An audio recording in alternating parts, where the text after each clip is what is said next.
Bueno, gracias al equipo de Derecho Mercantil por la invitación, a todos ustedes por estar conectados a esta hora de la noche, un viernes sobre todo, aunque estén encerraditos, ¿no?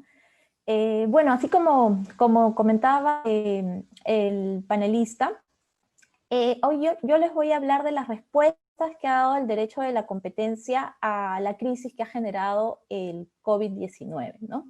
Para esto voy a compartir mi pantalla con ustedes.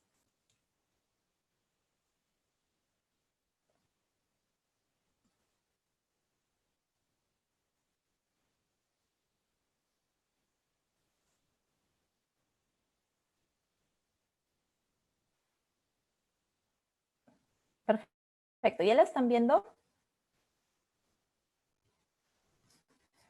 Listo. Y bueno, me voy a referir a dos situaciones concretas que nos han estado afectando en los últimos meses y que creo de las que merecen la pena, a las que merecen la pena analizar. La primera es la prestación de los servicios a distancia y en particular la prestación de los servicios educativos a distancia. Como saben, en el marco de las medidas que el gobierno dio para un poco prevenir el contagio de las personas, dijo que se suspendían las clases presenciales en todos los colegios a nivel nacional.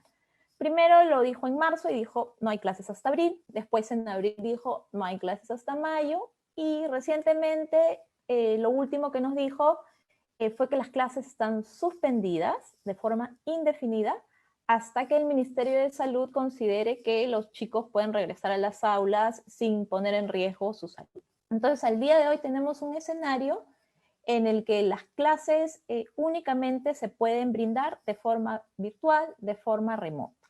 ¿Qué pasó? Frente a esta orden del gobierno, recordarán que los colegios empezaron a utilizar plataformas virtuales para dar las clases, ¿no? Ya no estaban los chicos 8 horas en las aulas, sino que recibían 2 horas, 3 horas, a veces 4 horas y a veces media hora de clase. Entonces, los padres de familia se mostraron un poco insatisfechos con esta situación porque dijeron, oye, si me estás brindando menos horas de servicio, ¿por qué no estás reduciendo las pensiones que me cobran? Decían. En algunos casos no hay reducción de pensiones y en otras has reducido simplemente el 5%, el 10%. Y este era un reclamo muy bien fundamentado. Los chicos que iban inicial, que en verdad recibían media hora de clase, y en inicial, como sabemos, es muy importante el trabajo psicomotriz, tener contacto con el papel, con la tijera, con los elementos, lo que no iba a ser posible, ¿no? En este contexto virtual es bien difícil prestar ese tipo de servicios y el cuestionamiento de los padres iba en el sentido de que inclusive no me has reducido la pensión, lo has reducido en niveles mínimos y al final las tareas las estaban haciendo los padres y ellos eran los que un poco se estaban encargando de brindarle la educación a los chicos porque asumían en casa la labor de los profesores, ¿no? Entonces hubo un reclamo generalizado de los padres de familia para que el gobierno intervenga y les ponga un tope a los colegios y establezca, como siempre, y este es el reclamo popular en todas las crisis, que controle los precios que debían cobrar las instituciones educativas, los colegios, a través de las pensiones, ¿no? Nosotros sabemos que en el Perú el modelo económico que tenemos, de acuerdo a nuestra constitución, es el de economía social de mercado. Y como utilizamos este modelo de economía social de mercado, en desarrollo de este modelo es que se prohíbe el control de precios, salvo para sectores muy específicos, sectores regulados, como podrían ser algunas tarifas de electricidad, de teléfono, pero en general, en la mayoría de mercados, lo que juega, lo que prima es la oferta y la demanda. Entonces, frente a los cuestionamientos de los padres de familia para que los colegios reduzcan las pensiones, y la mayoría de padres querían que se reduzca el 50% o 40% como mínimo, el Ministerio de Educación dijo, un momentito, en el Perú no hay control de precios, por favor, conversen con las instituciones educativas. Entonces, ese fue el mensaje del Ministerio de Educación a los padres de familia, no fue bien recibido, entonces los padres de familia voltearon al Indecopi. Siempre voltean al Indecopi en realidad, pero el Indecopi también dio una respuesta cierta, ¿no? Que es que en el Perú no hay control de precios, no tengo facultades para controlar los precios, pero puedo intervenir en otras situaciones, les dijo el Indecopi. ¿Qué situaciones son estas? Bueno, la primera es que cuando hubo este cambio de educación presencial a educación virtual, el Ministerio de Educación les dijo a los colegios que tenían que elaborar un plan en el que se pudiera verificar cómo se iban a recuperar las clases. Entonces, este documento se llamaba Plan de Recuperación de Clases. En teoría, el colegio lo elaboraba el plan, lo presentaba al Minedu para validación, para que le dijera que estaba ok, y una vez que se contaba con la aprobación del Ministerio de Educación, el colegio estaba autorizado y en realidad tenía la obligación de remitir ese plan al padre de familia. Entonces, para que el Indecopi intervenga de alguna manera en el control de estos planes, en coordinación con Minedu quedaron en lo siguiente. Oye, tú, Minedu, vas a verificar el cumplimiento del plan, pero yo, Indecopi, voy a intervenir cuando no se presente el plan. Tú me avisas si es que no se presenta el plan y yo intervengo y puedo sancionar. O se presenta el plan, pero no se ejecuta, ahí también puede intervenir el Indecopi, o cuando no se informa del plan al padre de familia. Entonces, en esas tres situaciones, Indecopi podía intervenir. Nunca iba a intervenir en cuestiones de precios, pero sí podía intervenir en estas cuestiones relacionadas con el plan de recuperación. Además, Indecopi conserva sus facultades para todos los otros tipos de las otras conductas que son sancionadas por el Código de Consumo o por leyes complementarias al Código de Consumo. Por ejemplo, una típica conducta que siempre ha sido sancionada por el Indecopi es que se cobren las pensiones antes de que se preste el servicio educativo. Eso está prohibido, y si es que se verificaba que algún colegio cobraba con anticipación sin haber brindado el servicio, Indecopi podía intervenir, como siempre.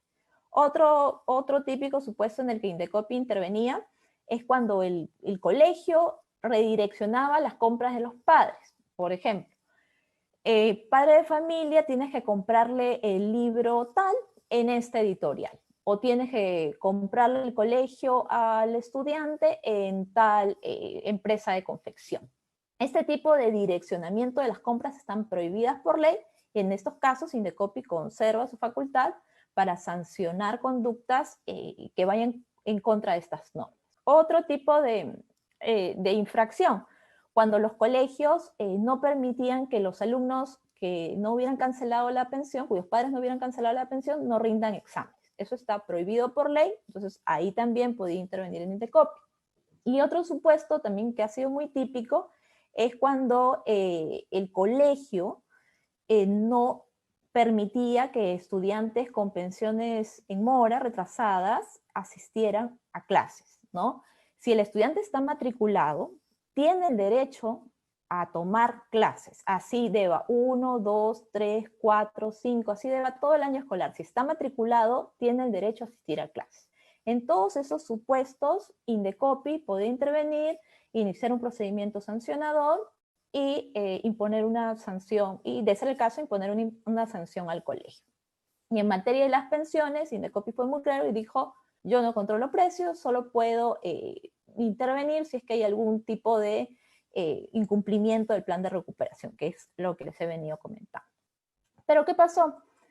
De hecho, los padres de familia estaban un poco fastidiados por sus bolsillos, y el principal cuestionamiento que tenían era las pensiones. Está muy bien que Indecopi puedas intervenir en todos estos actos, pero a mí lo que me interesa es que me bajen las pensiones. Entonces, continuaron con esta insatisfacción, de hecho salía en medios de forma continua, que era una preocupación constante de los padres la reducción de las pensiones, y la verdad, los colegios no estaban obligados a reducirlo. ¿Por qué? Porque por el libre juego de la oferta y la demanda, los colegios eran libres para fijar la pensión que les pareciera, y los padres eran libres de pagarla. Pero sí parecía injusta esta situación de que, oye, ya no te estoy brindando el mismo servicio y te quiero cobrar lo mismo. Entonces, frente a este problema, a esta situación, el gobierno sacó un decreto legislativo. Esto fue, si mal no recuerdo, el 6 de mayo y el decreto legislativo es el 1476.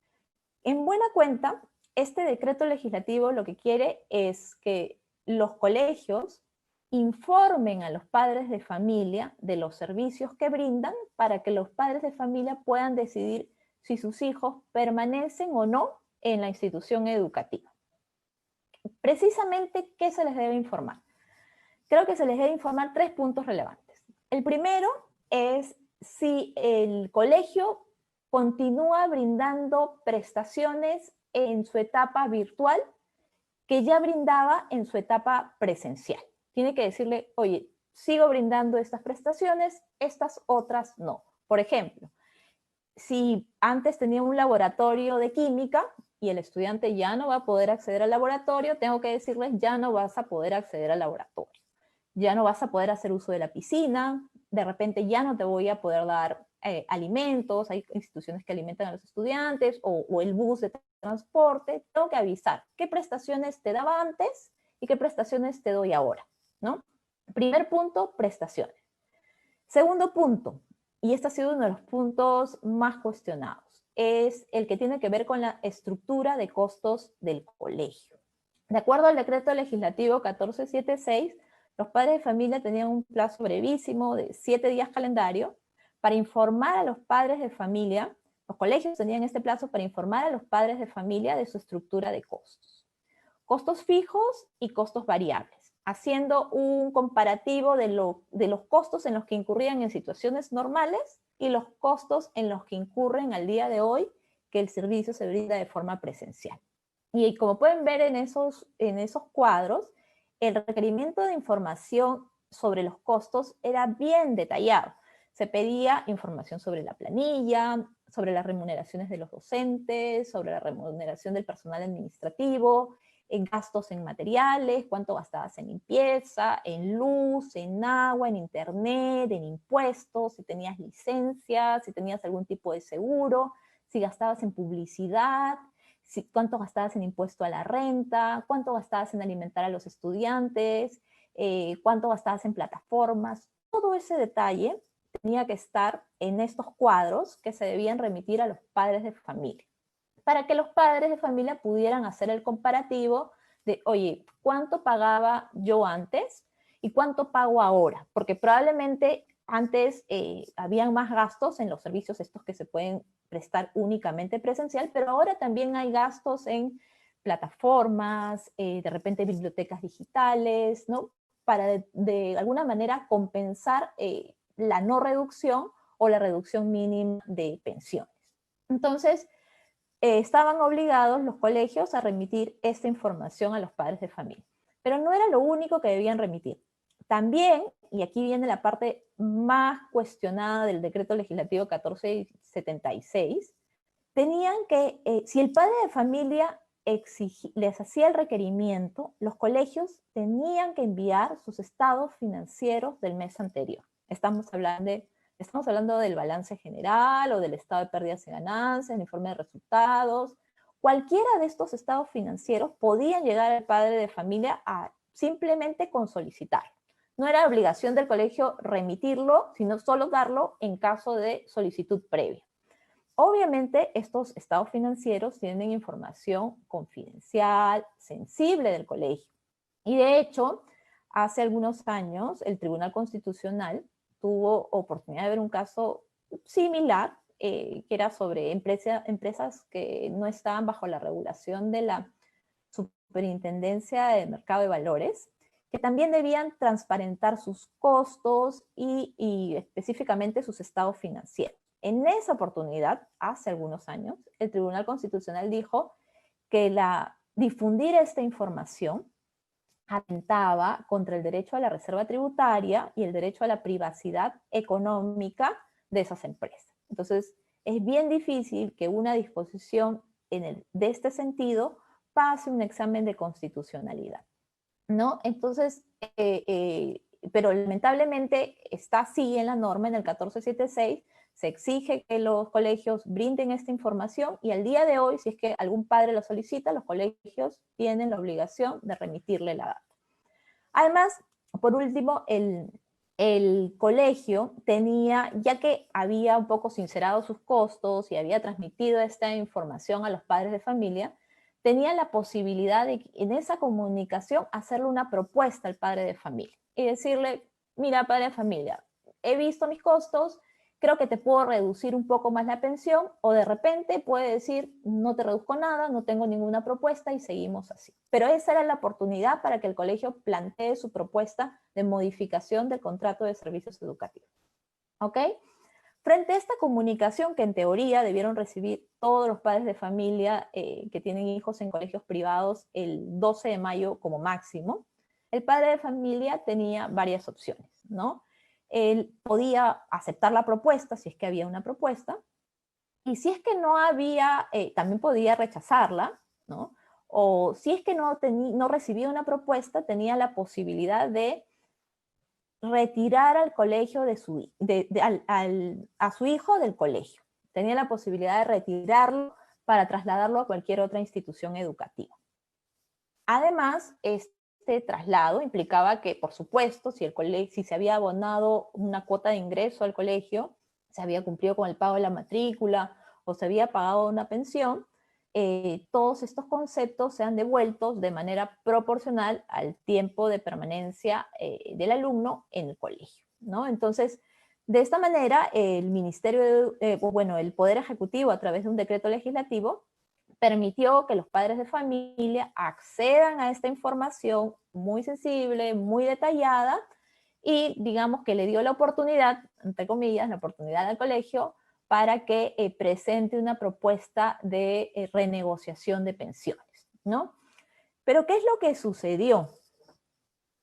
De acuerdo a noticias recientes, en realidad de ese universo de colegios que han informado los nuevos costos, las nuevas propuestas de renegociación de pensiones, solo el 11 o 12% habrían reducido las pensiones.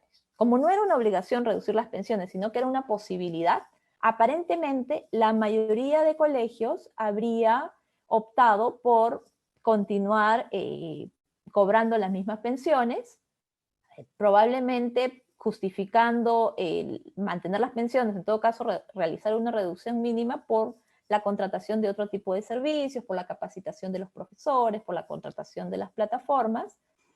Y bueno, como pueden ver, el resultado ha sido de 11 a 12% de colegios que han optado por reducir pensiones. De hecho, como pueden ver también ahí en la imagen que está al lado derecho, hay padres de familia que siguen protestando en plena pandemia por la no reducción de pensiones, ¿no? Están solicitando una pensión que ellos denominan justa. Entonces, al parecer, esta medida dada por el Ejecutivo a través del Decreto Legislativo 1476 no ha sido tan efectiva. Y por el contrario, una medida que en verdad pasó un poquito más desapercibida, pero que sí ha tenido gran impacto, es que el gobierno permitió que los padres de familia trasladen a sus hijos, o al menos soliciten el traslado de sus hijos de colegios privados a colegios públicos, ¿no? El día de hoy se ha vencido el plazo para que se presenten estas solicitudes, pero hasta hace unos días ya se habían registrado más de 80.000 solicitudes de traslado a colegios públicos. Al parecer, esta medida un poco aislada habría sido mucho más efectiva que toda esta, digamos, reglamentación un poco agresiva con la información tan detallada y tan confidencial de los colegios para permitir que los alumnos finalmente sigan con sus estudios en instituciones que en este contexto tan difícil no van a generar un sobrecosto a los padres de familia, ¿no? Entonces, ahí podemos ver que una solución dada por el gobierno un poco agresiva y también que responde mucho a la situación, a la insatisfacción de los padres, a los reclamos sucesivos de los padres, si bien si bien trató de atender este reclamo, al parecer más efectivas fueron otro tipo de medidas, como la propuesta de permitir el traslado de los chicos a los colegios públicos. ¿Ok? Ese es el primer supuesto, el primer caso que hemos visto, que fue muy analizado hace un par de semanas. Y ahora vamos a ver uno que está ahorita en todos los medios, todo el mundo habla de este tema, para ver un poco qué es lo que ha sucedido, ¿no? Nos estamos refiriendo al alza de precio de los medicamentos. ¿Qué ha sucedido? Como recordarán, al inicio de esta pandemia, se elevó la demanda de todos los productos que podrían ser considerados importantes para luchar contra el COVID. No sabemos de qué modo, pero el papel higiénico también se incluyó en esa lista y veíamos en los supermercados, en las góndolas, que se agotaba el papel higiénico. No entendíamos por qué. El alcohol en gel también fue otro producto que se agotó rápidamente. Y de hecho, ahí como pueden ver en un titular, hubo un hombre en Estados Unidos que se compró 17,000 botellas de gel antibacterial por Amazon. Bueno, fue detectado porque aparentemente las compraba para vender. Y bueno, el caso ha llegado inclusive a la policía, hoy es investigado, tuvo que donar las 17,000 botellas para no meterse en más problemas, pero un poco este comportamiento de compras de pánico o con otras intenciones, como pudo ser las de este hombre con las botellas de gel, generó escasez de productos, ¿no? No íbamos al supermercado, no encontrábamos papel higiénico, no encontrábamos alcohol, mascarillas, inclusive hasta el día de hoy es difícil encontrarlas, pero digamos que ahí los principales responsables fuimos nosotros, los consumidores, al hacer estas compras de pánico de manera desmesurada y de forma, vale decirlo, irresponsable, ¿no?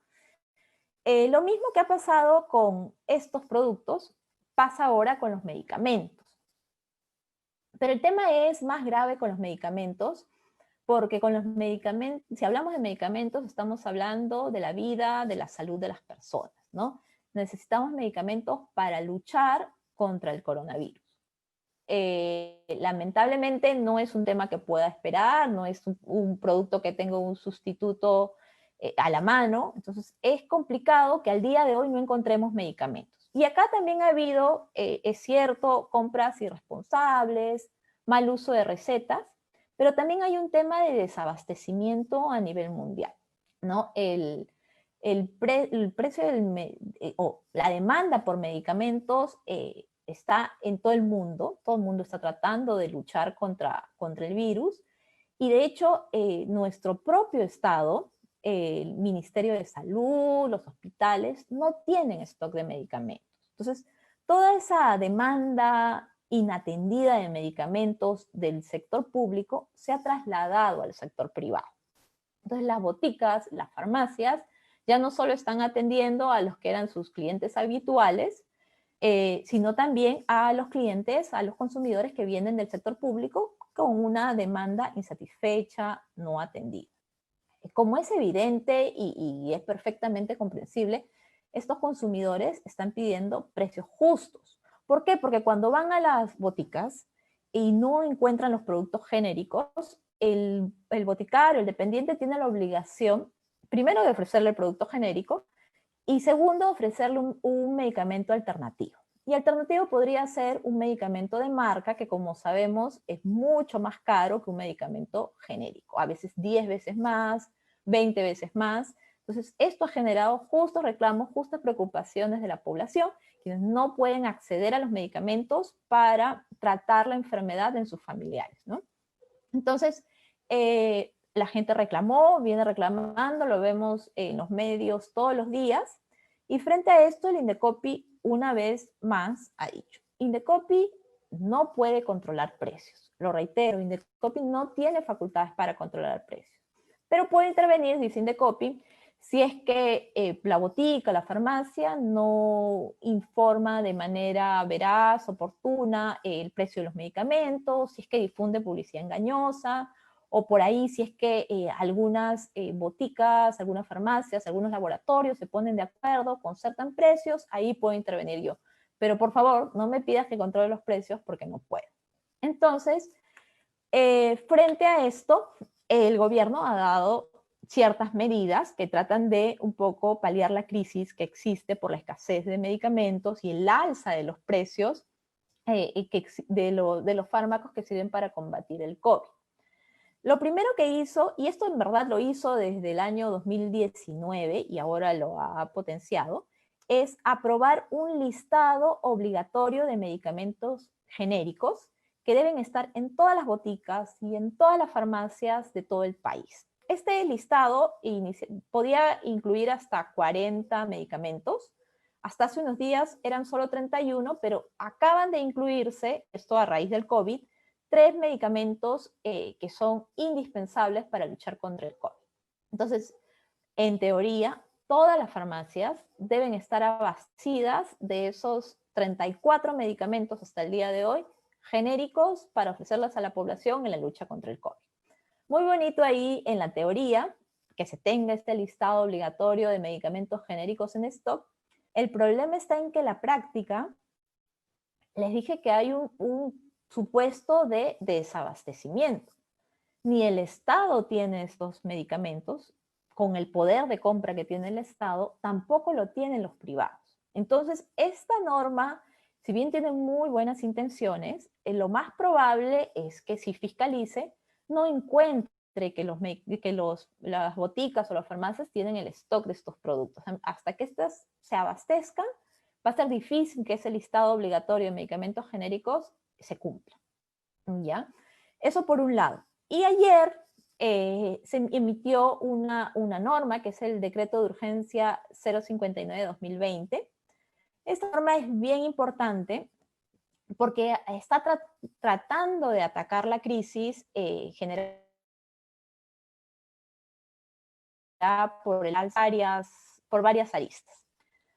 La primera es que está declarando a los productos farmacéuticos, a los dispositivos médicos, productos farmacéuticos me refiero a los medicamentos, a los dispositivos médicos me estoy refiriendo de repente a las pruebas COVID, y a los equipos de protección personal, de bioseguridad, por ejemplo las mascarillas, los está declarando como esenciales.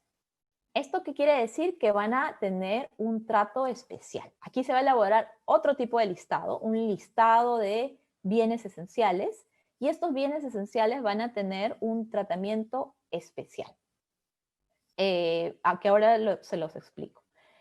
Primero es una medida importantísima que se debe tomar en cuenta, que está relacionada con los bienes del listado, es la referida al observatorio de precios. ¿Qué es el observatorio de precios?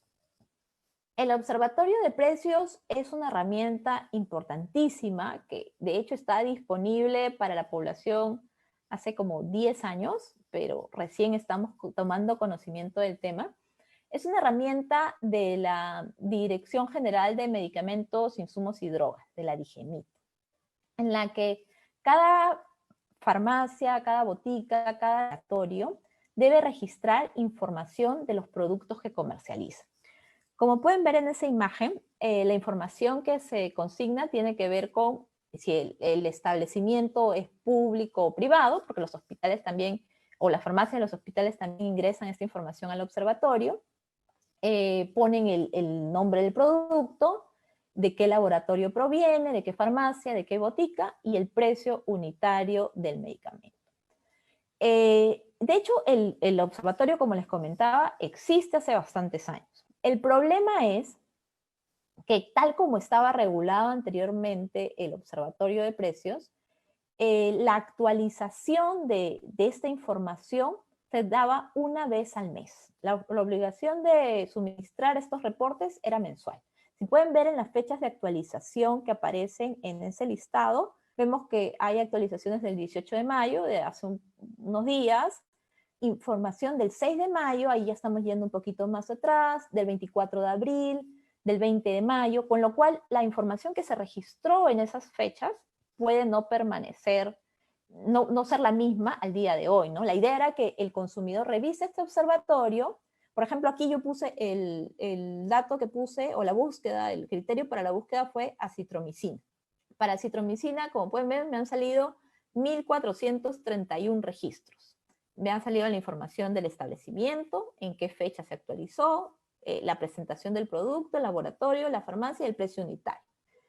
Si yo le doy a ver, me sale inclusive la dirección de la botica, con lo cual, si yo quiero acitromicina y tengo la receta de la acitromicina, puedo acercarme a la farmacia, a la botica e ir por el producto. El problema es que, como les decía, que como esta actualización se hacía una vez al mes, podía darse el caso que yo voy a la botica y no encuentro el producto en stock o de repente le encuentro otro precio. Digamos que este observatorio era referencial únicamente y probablemente ese haya sido el motivo de que no ha sido tan utilizado. Con este decreto de urgencia 059-2020, de alguna manera se relanza el observatorio de precios. ¿Por qué? Porque ahora se ha prescrito que si hablamos de los medicamentos esenciales, los que van a estar en este listado, las reglas van a ser totalmente distintas. No solo vas a incluir esta información, dice, para los bienes del listado no solo incluyes esta información, también vas a tener que poner stock, cuánto tienes de stock disponible, cuál es tu precio de venta ya con descuentos, precio final, tienes que decirme cuántas unidades has importado o cuántas unidades son de fabricación nacional. Además, lo vas a tener que actualizar en tiempo real y de acuerdo a la periodicidad que establezca el Ministerio de Salud.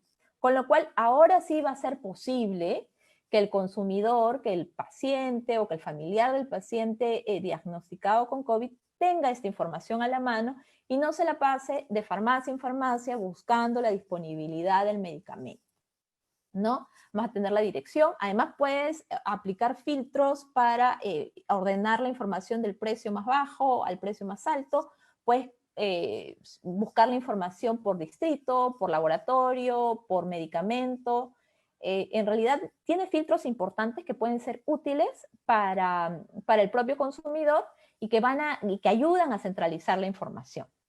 Pero eso no es todo lo que he dicho, ¿no? Y creo que ese es un paso muy importante que podría ayudar a que los consumidores no estén haciendo colas o paseándose de establecimiento en establecimiento en búsqueda de los medicamentos. Además, ha ampliado la oferta de agentes que pueden vender estos medicamentos. Antes solo podíamos ir a la botica o a la farmacia. Ahora se permite que el paciente o que el familiar del paciente vaya además a los laboratorios y a las droguerías, es decir, a las empresas que abastecen a las boticas y a las farmacias, con lo cual probablemente encontremos menores costos. Además, seguramente vamos a encontrar más stock y ya no vamos a tener que concentrarnos en determinados establecimientos, sino que vamos a tener más opciones para poder buscar estos productos, ¿no? Y es importante también que esta norma ha dicho o ha establecido que se van a usar en mecanismos de tecnología de la información, las TICs, para la prescripción y dispensación de medicamentos. Como les comentaba al inicio, ha habido o se ha detectado un mal uso de las recetas, ¿no? Una misma persona ha usado, una misma receta ha sido usada por varias personas, se han usado la foto de la receta que se ha estado reenviando de un grupo a otro, de persona en persona, y esto ha generado que muchas personas se abastezcan de medicamentos de forma irresponsable. Ahora, con este sistema electrónico modernizado de prescripción y dispensación de medicamentos, se va a utilizar el DNI del paciente para fines de trazabilidad, para ver quién lo adquirió. Y esa receta únicamente va a poder ser usada por una vez. Solo va a poder ser usada una vez, va a tener la firma digital del médico, digamos, está modernizando este aspecto que creo que es importante y que va a evitar la compra irresponsable o el uso indebido de las recetas, ¿no?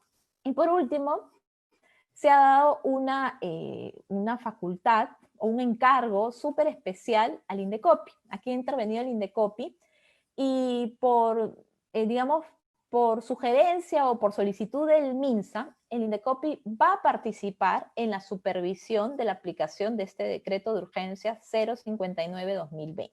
¿En qué aspectos? En dos aspectos principales relacionados con el observatorio de precios del que hablamos. El primero va a verificar si es que la farmacia cuenta con el stock que ha reportado en el observatorio, y segundo, que cumple con los precios reportados.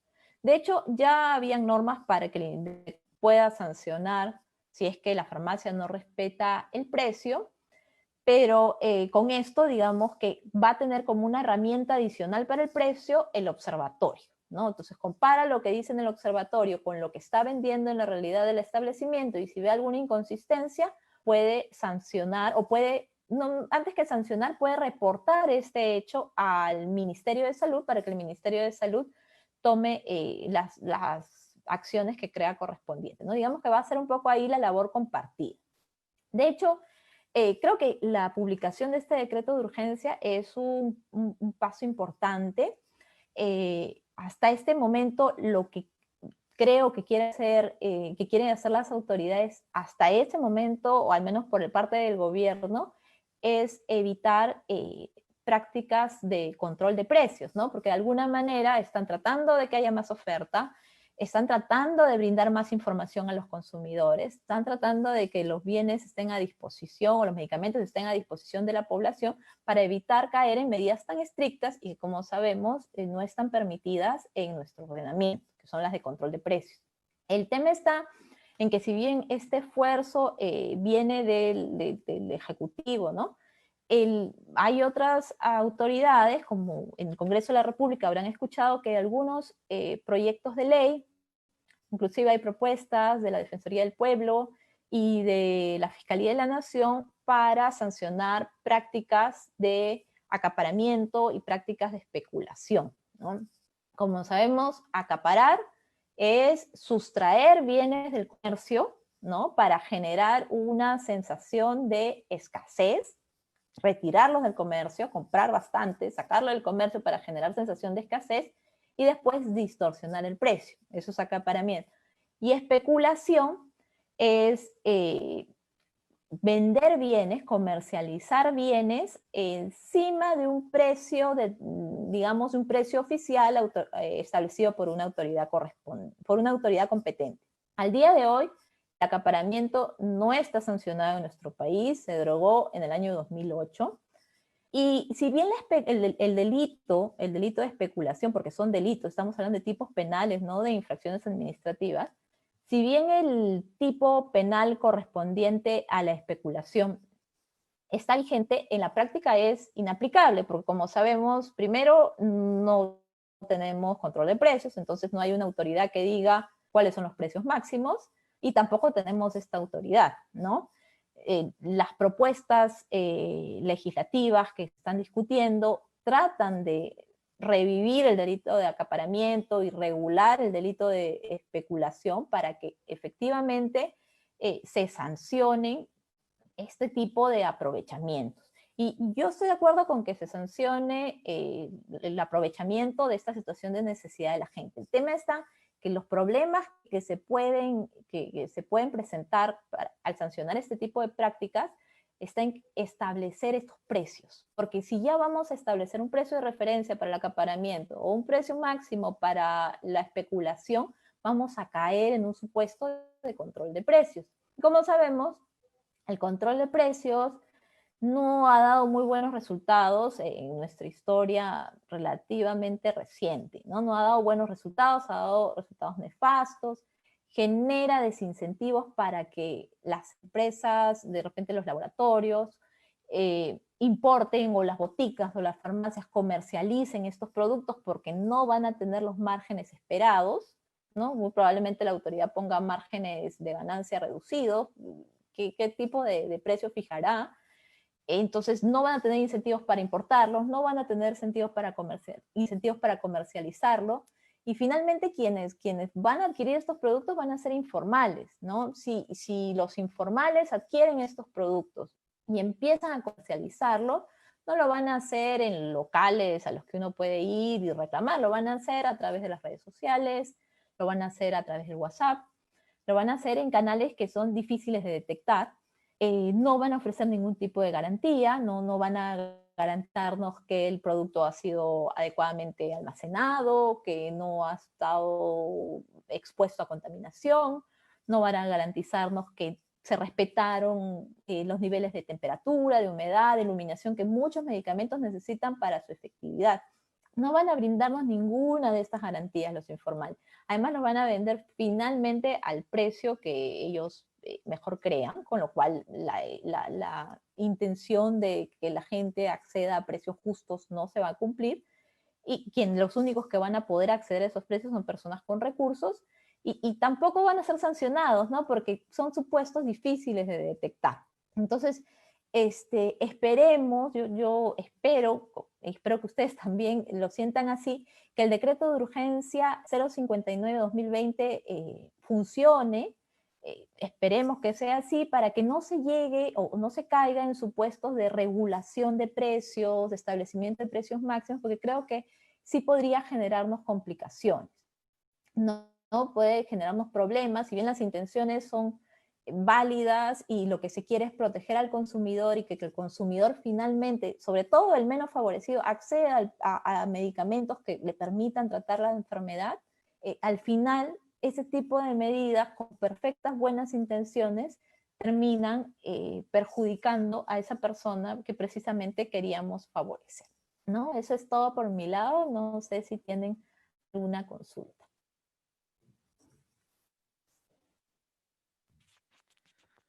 Muchas gracias, doctora Honderman.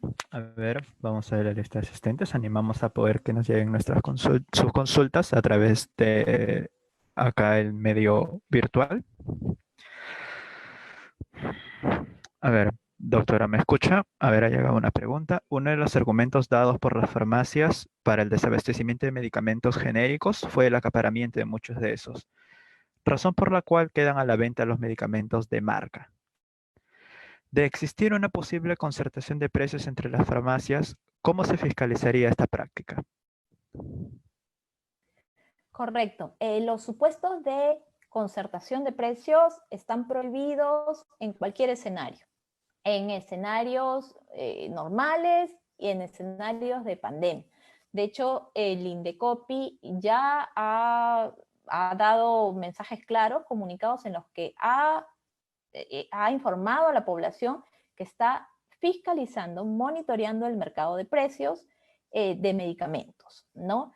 El Indecopi viene realizando fiscalizaciones remotas. De hecho, aun cuando, digamos, no está físicamente en las oficinas, está muy pendiente de lo que sucede en el mercado. Hay un tema ahí también con el mercado de las farmacias, porque como sabemos, el 83-84% de las farmacias privadas pertenece a un grupo económico identificado, ¿no? Por eso es que se habla de un monopolio en esta materia. Pero de hecho, los agentes de este grupo económico ya han declarado que van a congelar los precios aun cuando los costos de sus proveedores suban. De hecho, están en el ojo del Indecopi, eso pierdan cuidado, sobre todo después que las farmacias han tenido ya un antecedente frente a la autoridad de competencia, ¿no?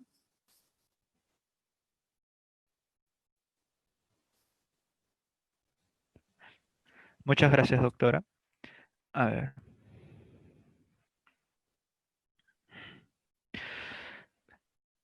Acá le hago llegar otra pregunta de parte de los oyentes. La opción dada a los padres de familia y alumnos en sí, consistente en retirarse de la institución educativa si no estaban de acuerdo con la no reducción de precios, ¿no es más bien una afectación a ellos como consumidores?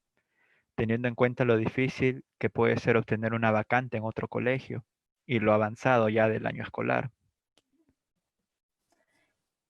Ok, yo entiendo la preocupación. Sí creo que esta opción de traslado no es viable para todos los padres de familia, pero creo que también se debieron implementar otro tipo de medidas para tratar de llegar a un acuerdo con los colegios, ¿no? Porque como se ha visto, es que el colegio es el malo, el colegio impone sus decisiones y los padres de familia no pueden hacer nada al respecto, y de repente así se ha ido manejando, pero habían, creo, otros canales que explorar.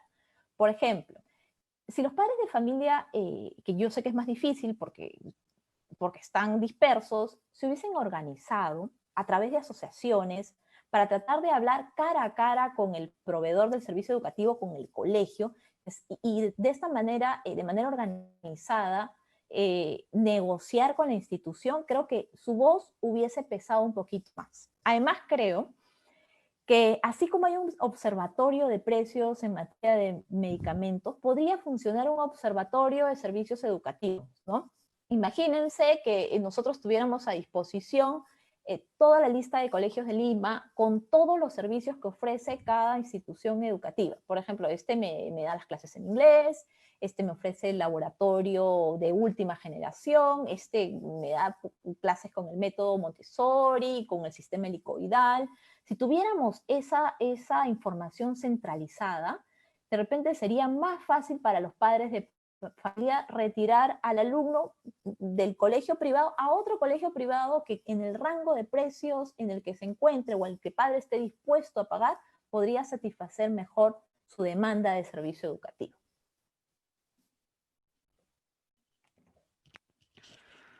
Muchas gracias, doctora Honderman. A ver, con esta última estamos cerrando lo que vendría a ser su ponencia respecto a las respuestas del derecho a la competencia a la crisis generada por el COVID-19. A nombre del equipo de Derecho Mercantil, les hacemos llegar nuestro agradecimiento por haber colaborado con nosotros en este evento. Ha sido muy didáctica su explicación y esperamos poder contar con su participación en eventos futuros. Gracias a ustedes, encantada de seguir apoyándolos. Gracias, doctora.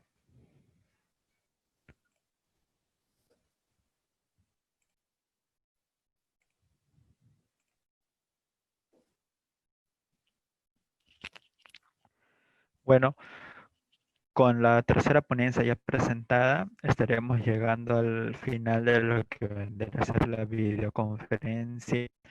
No sin antes resaltar, por favor, que a nombre del equipo de Derecho Mercantil aún estamos nosotros en un proceso de convocatoria para la búsqueda de nuevos miembros.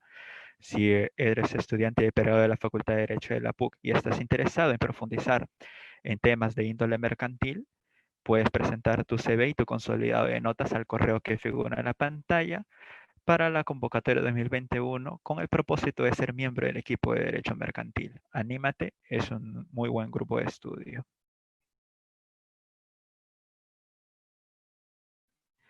Asimismo, para aquellos asistentes que estén interesados en adquirir un certificado por su participación en la videoconferencia de hoy, pueden enviarnos un correo, lo están visualizando ahorita en la pantalla, en el cual se le va a detallar cuáles son los procedimientos para poder solicitar un certificado.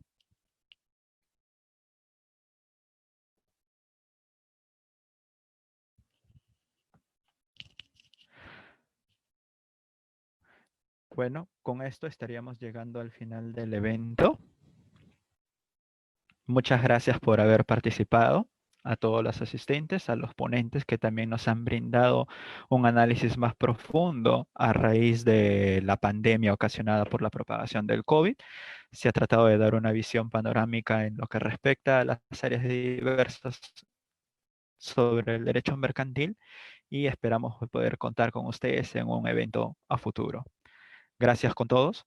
Eso sería todo. Estamos dando por finalizado el evento y muchas gracias a todos los asistentes a nombre del equipo de Derecho Mercantil.